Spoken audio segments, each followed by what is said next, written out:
Okay. Good evening, Esti Tábor. I'm Joeli. Good evening.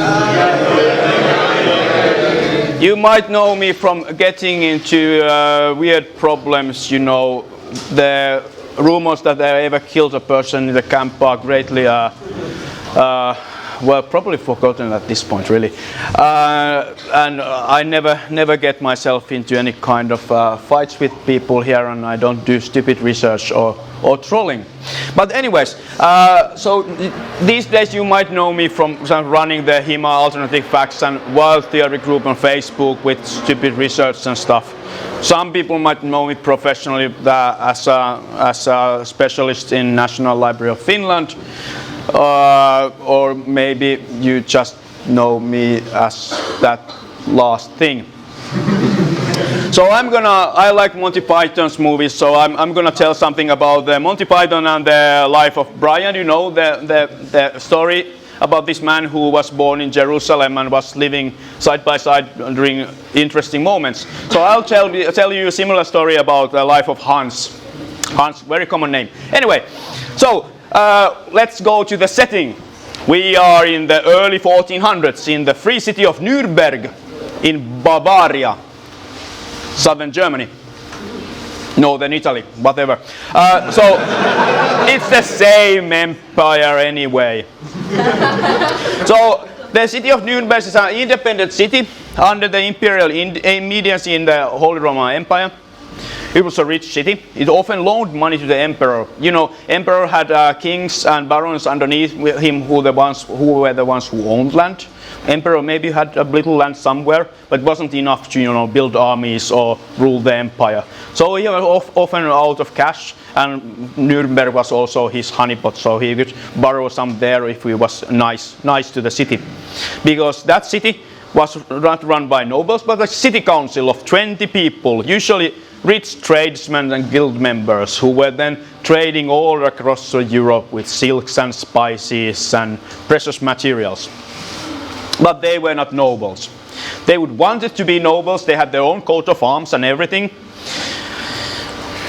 And there was a bit of tension because of this, about nightly stuff and then the burger stuff, as you probably know.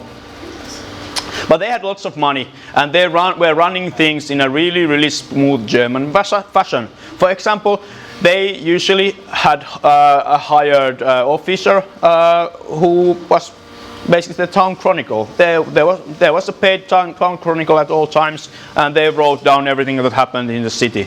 This kind of thing wouldn't happen in any kind of noble court or in Italy. So anyway, for example, we can look at the chronicles. I can look at the chronicles and tell you that, for example, in 1443, the knight Hans Stettner from Mernsheim arrived to the free city of Nuremberg with his entourage of men at arms, including people like Paulus Gall. You know these people, right? Hans Stettner? He's in the Gesellschaft or something, I don't know. Maybe some kind of German EV. Anyway, so this is the free city of Nuremberg around the time. So here's the, it's full of enclaves, actually exclaves. And this was because nobles wouldn't really have wanted to let that kind of burger-rich city expand. So they often used Bulvan buyers to we just buy this piece of land from you, and then it turns out that he was actually working for the city council of Nuremberg, and now Nuremberg is spreading again. So they even got some really castles like in the Bernstein or for example in the Lichtenau. Have I heard that name before? I don't know. Anyway. Let's go on first. So we'll talk a story about this young strapping knight called Franz. Franz was from the family of Rummel. His father was called Heinrich Rummel. He was born in the 1340s. He lived all the way to 1417. He was called Heinrich the Rich. He was an influential partisan, so even if the city council was 20 people of equals, If you know Terry Pratchett, then some people are more equal than others. So it's like the city council is one person, one vote. St. Patrick's is usually the person who has the vote, and other people like okay. So for example, there are really cool documents for like Heinrich goes to Prague to have a bit of discussion about politics and trades and stuff. So what he then has has a piece of parchment with 20 seals, a coat of arms, but not ones with a crown on top of, because the coat of arms with the crown on top are actually reserved for nobility. So these are just coat of arms, fancy ones with like symbols of the trade guilds and stuff like that, and signatures and signettes and everything. And what it basically says that Heinrich is a very influential person, and he can hold the council on his own, and he can decide things on our behalf. So he has our power, we are rich, touch him and you die. Like really cool. Genghis Khan had this kind of diplomatic documents too. But if you really think about Terry Pratchett's Patrice, and you are kind of getting there. And he was a trader. He did a business with spices and clothes, especially silk, in Venice, in Rome, in Prague, and the Hanseatic cities by the Baltic Sea. This wasn't always like kosher. For example, wasn't supposed to have a trade with Venice because he was evading taxes that way. And some of the barons on the way were kind of using this as an excuse so they could actually raid the caravans, and the emperor wouldn't actually really mind that much because neither of them were doing illegal stuff, and maybe the barons would get slapped with a bit of fee. But probably the silk caravan was worth more. This is, for example, then they had to hire men-at-arms to guard those caravans, and the men-at-arms are usually rowdy people who traveled around the countries and so on and so forth with swords and stuff. Doesn't sound familiar to me. So anyway, Heinrich had 5 sons. He was quite a stud. So he has Heinrich II, always the Heinrich Jr. mini-me. Then he has Hans, some Hans. There's always Hans or Johann or something in Germany. And then there are good guy, Franz. He was, we don't know when he was born, but he died in 1460s. So he probably born somewhere 1490s. So that made Hans maybe 20 years older than him. Maybe Hans would have been born in 1370s. Sorry, maybe 70s, in late 70s probably. Anyway, the boys ran the errands. We have plenty of documents of the Heinrich's boys running errands and doing like stuff like, my father tells you should do this. And then they were complaints back that, are you serious? And yep. So for example, Hans sat in the city council and Franz was strapping men-at-arms and stuff like that.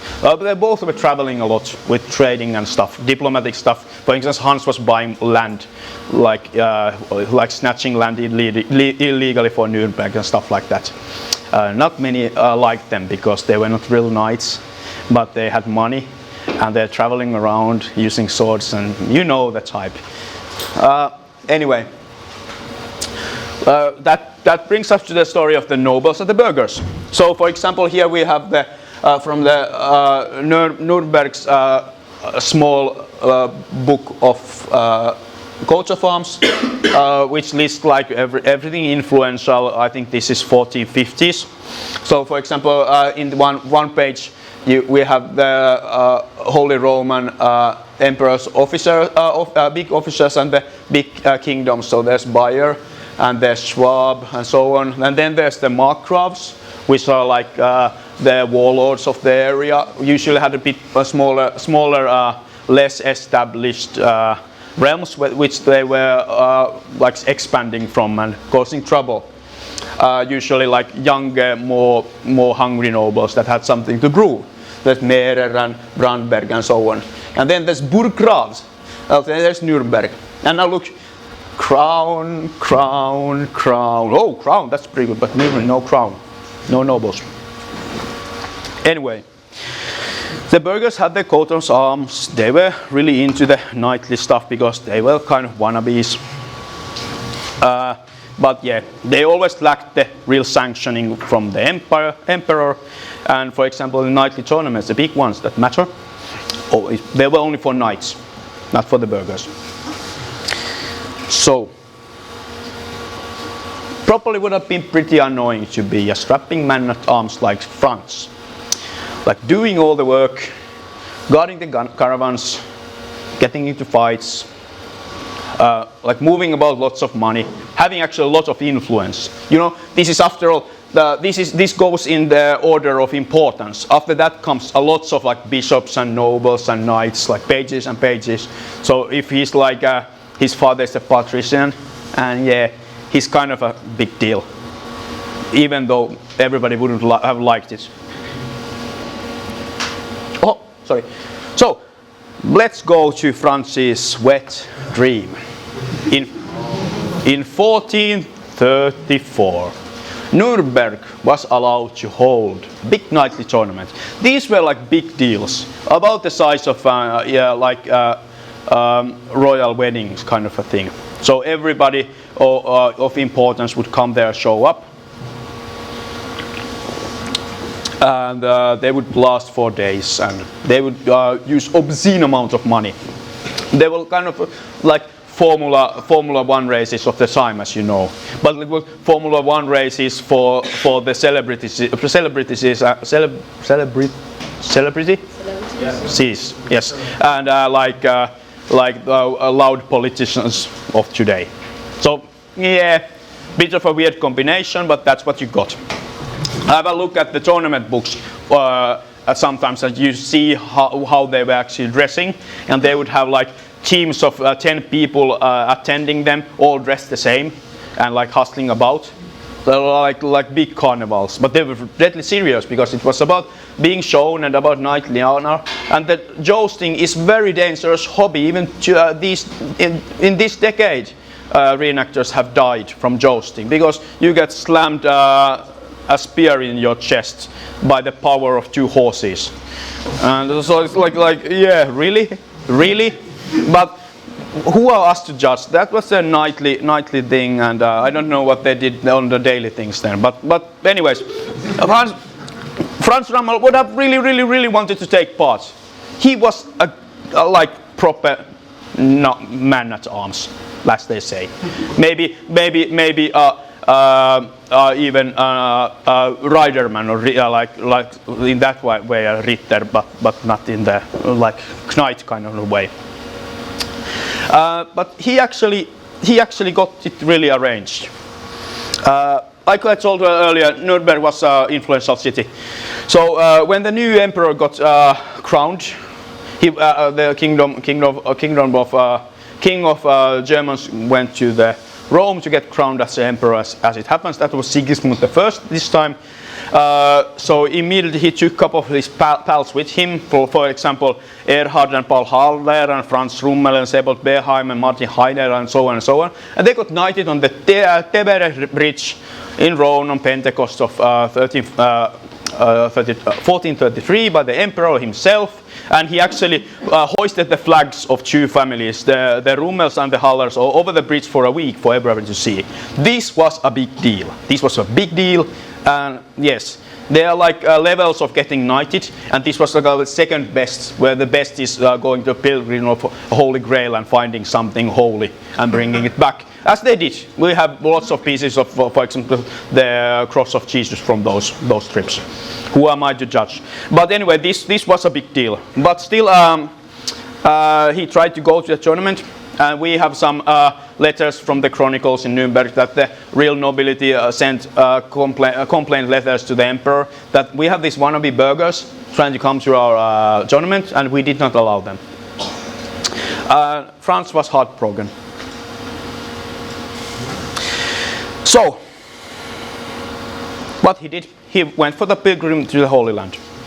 From in 1435, from March 31st to September 25th, he was traveling there with his pals, especially the most famous future Markgraf Albrecht the Achilles.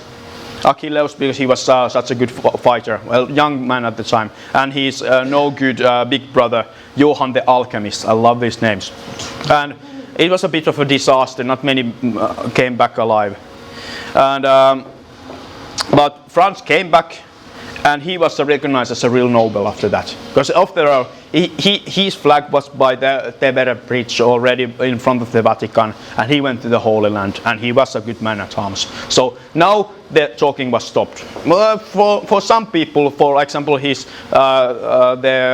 Brian of our story, Hans, that was a bit too much, a bit too late, but you know how it goes with the life of Brian. So here's, for example, from the Chronicles of Nuremberg, the story of that, for example, that, well, I can kind of read it. Paulus, Franz Rummel, and so on, got knighted in Rome in 31st of May. Anyway, but this wasn't enough actually. It was not only Franz. Then we go from the imperial registries, Registri Imperii, from 1433 on July the 10th in Rome. That's German is always weird because the word order is kind of screwed up. But the emperor enforced and made good for the brothers of Franz, Johann, Heinrich, and Georg and Wilhelm of Rummel, that their coat of arms are good. So they are actually good noble. They got the crown, basically. But why? Why? In the end of the May, it all had happened. Then, like 6 weeks later, that happened. What? And they're still in the Rome, probably drunk. Okay, this happened 2 years earlier, July the 30th in Nuremberg. So Sigismund was asking the burgher Hans Rummel and Ulrich Oldriep and Konrad Baumgartner that maybe 6,000 Rhine gold pieces is enough. He needed a bit of money for stuff that's about to happen before his coronation, for example. It's expensive after all. And then he promised that he will pay them back by Christmas. Okay, now we can see that there's something going on. So maybe Hans went like, so nice that the coronation is going fine, and maybe travel to Rome, as it happened in. Oh wait, no, this happened in Nuremberg. So the emperor came probably to Nuremberg and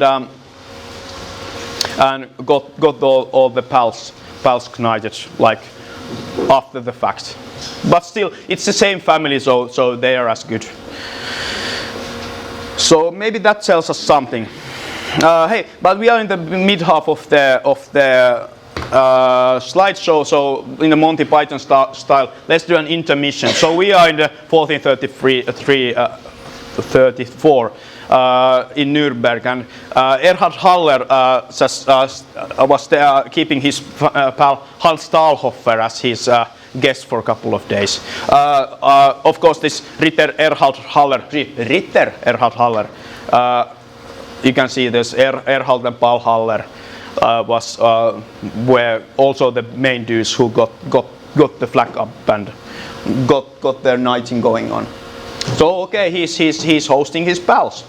Yeah, this Stahlhofer dude was basically caravan guard for the Nuremberg patricians when they were traveling across the Alps.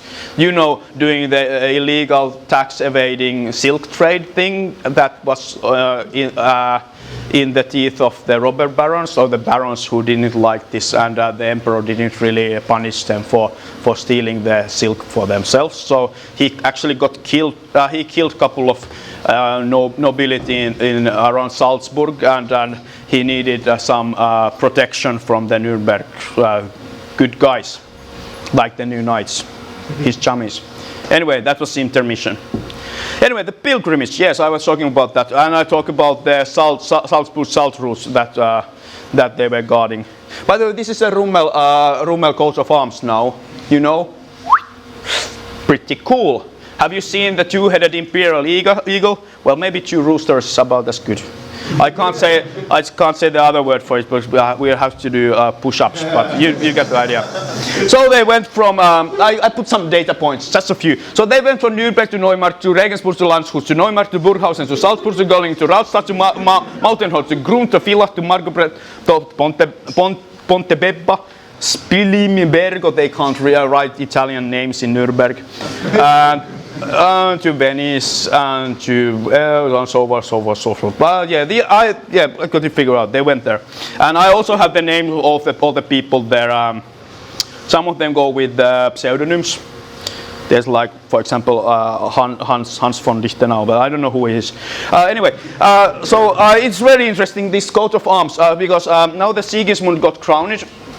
He was for a long time the first emperor to use the two-headed eagle. The Charles IV before he had just one-headed one. But I don't know what the roosters are. They might be from the patron saint of Saint Vitus. You know, the really popular Nurembergian. This is from Nuremberg Chronicles from the late 1400s. The patron saint for dancers, performance, fencers, and the protection against oversleeping. I don't understand the Catholic religion, but luckily the Germans got rid of this Catholic problem later on.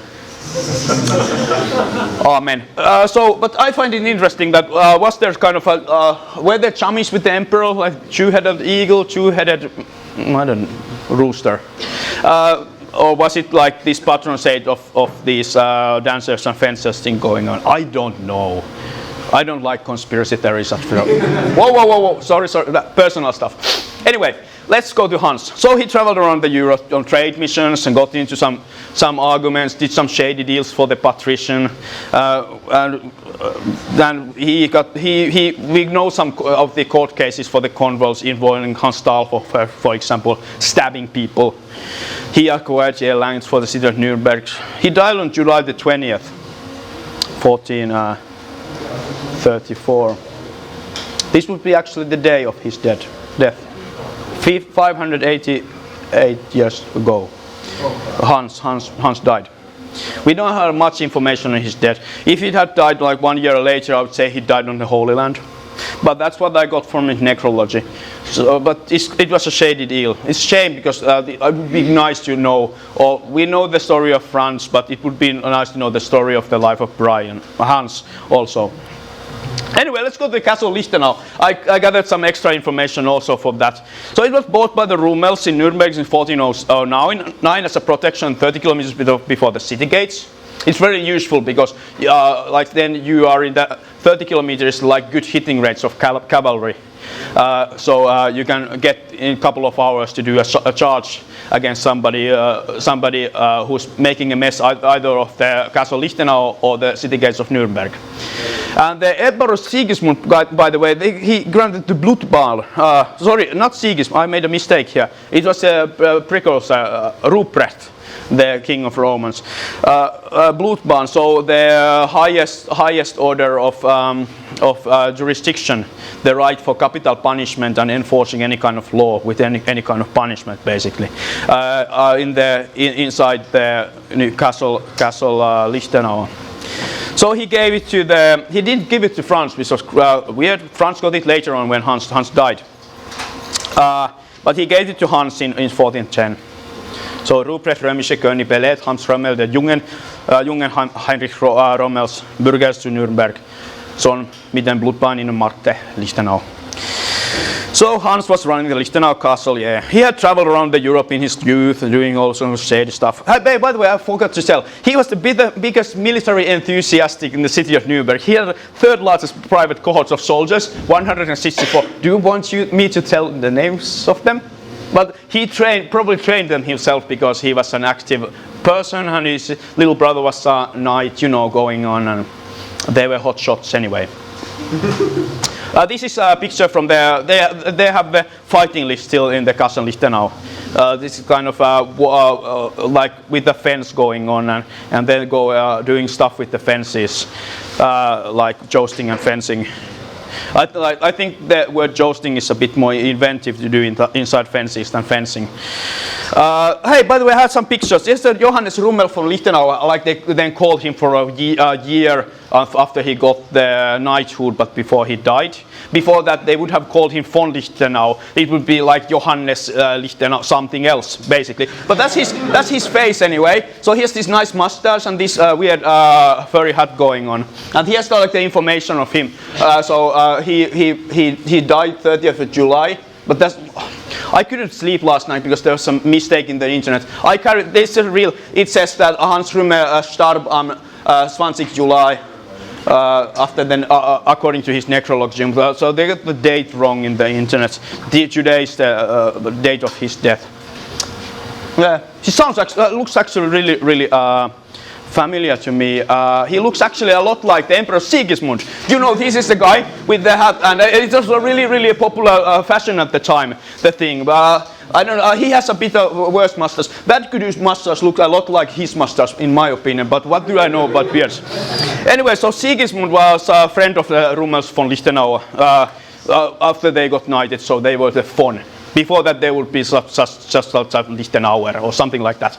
So he greatly what Sigismund did. We had lots of information of him because he was a great statesman and general, and yeah. The person who got things done.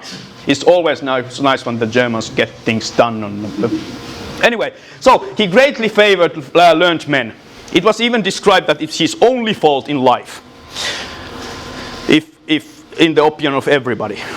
And he treated learned men as a father would treat his sons, and always wanted to leave them by his side.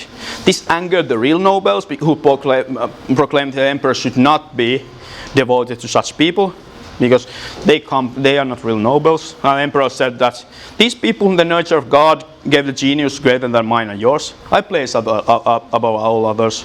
I esteem them according to their virtues. Why do I have to know where they were born? And of course, so if he had these chummies going on, they're probably pretty bright at something. Franz probably was really good at knightly stuff. I don't know Hans, well, and maybe his Latin grammar was good. Or I think he was into poetry, like Zeppels and stuff. Anyway, so Sigismund more than so this Franz Lichtenauer, he was called that before he got the font there. So we got in Regensburg in 1434 in October the 1st, so a couple of months after the death of the Hans this von Lichtenau these days. So he was mourning, and he said that France can hold a big ceremony twice a year in the castle of Lichtenau, and France kind of didn't do that. He went into family and stopped going around that much because his father and his big brother had died, and he was without the great statesman at the point, and maybe he was just a henchman to the Hans. Sorry, so it's just a bit of a sad start. So anyway, I only have the thank you slide after this. As you say that there, I'm just putting my contact information there and saying that. No, sorry, wrong slide. So don't look at that. Nothing interesting there. So anyway, do you have any questions?